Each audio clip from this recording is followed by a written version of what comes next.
નમસ્કાર દર્શક મિત્રો, ત્રિશુલ ન્યૂઝમાં આપનું સ્વાગત છે। તો દર્શક મિત્રો, ગુજરાતની અંદર કોરોનાનું સંક્રમણ દિન પ્રતિદિન વધી રહ્યું છે, જ્યારે એવાની અંદર આપણે ગુજરાતની અંદર ઘણી જગ્યાએ લોકો ઇન્જેક્શન માટે લાઇનમાં કલાકો સુધી ઊભા રહ્યા હતા તેવા દ્રશ્યો જોવા મળી રહ્યા હતા અને હજી પણ ક્યાંક આ દ્રશ્યો જોવા મળે છે।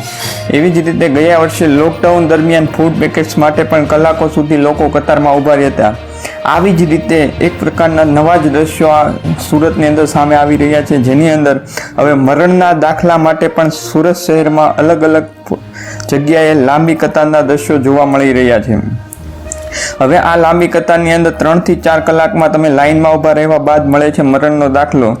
તો હવે જોવામાં આવે તો આ રીતે સામાન્ય પ્રજા ક્યાં સુધી કતારમાં ઊભા રહેશે અને ક્યારે મળશે એમની રાહત, એવા સવાલો તંત્ર સામે થઈ રહ્યા છે। તમે વિડીયોની અંદર જોઈ શકો છો કે પોતાના સ્વજનના મરણના દાખલા માટે લોકો કલાકો સુધી લાઇનમાં ઊભા રહે છે।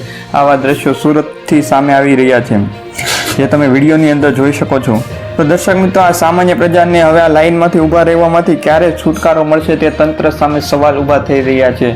તો દર્શક મિત્રો, આ હતા આજના સમાચાર। આવી જ અપડેટ્સ માટે અમારી આ ન્યૂઝ ચેનલ ત્રિશુલ ન્યૂઝને સબસ્ક્રાઇબ કરી દેજો અને બાજુમાં રહેલ બેલ આઇકનને પ્રેસ કરી દેજો।